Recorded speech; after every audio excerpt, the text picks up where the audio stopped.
Құдай тағала қараса дейді, ой, Алла, ғалымдарымыз айтады ғой, Алла тағала сондай дейді, тілді бар ғой, 32-мен қаптап қойған дейді жаңағы. Қарулы ше. 32 аз болып қалады, осы деп сыртынан тағы 2 бар отын жапқан дейді былайынан. 34-тің арасынан атылып шығып дейді былайынан ше. Сөйтеді де қират тастайды дейді әшейін. Сондықтан ғайбат деген нәрсе, құрметті бауырлар, бұл оразадағы бүкіл амалдарымызды жоқ қылып жіберетін амал екен. Құдай сақтасын баршамызды. Ибрахим ибн Адхам деген үлкен ғалым ғой, әулие кісі. Білесіздер ғой, ғайбаттың үкімі Алла тағала Құранда бауырының етін мәйіт күйде жегенмен бірдей дейді. Мәйітке кіріп жүргендеріңіз бар ма іште? Мәйітке кіріп жүргендер бар ма? Мәйіт жуындыруға. Көрдіңіз, білесіздер ғой, иісі қандай болады, не?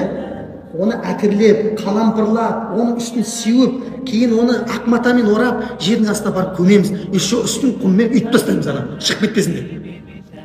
Көрдіңіз ба? Неге? Мәйіт бар ғой, өлген кезде жаман сасиды. Ғайбаттың үкімі мәйітті, бауырыңның етін мәйіт күйде жегенмен бірдей.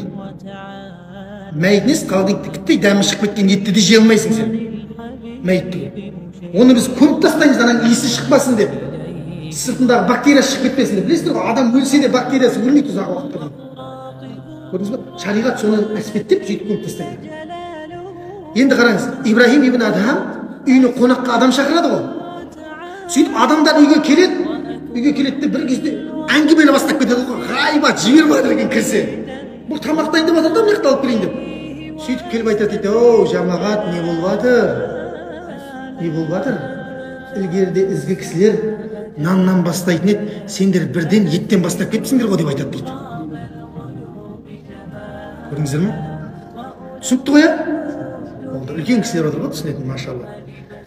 Сондықтан дастарханның басында да ет жей берместен, кәдімгідей шынайы етті жейді, ана ет не істейміз? Шынайы етті жетеді ғой, жылқының еті бар, нең еті бар деген сияқты, мәйіттің етін жемей қойып.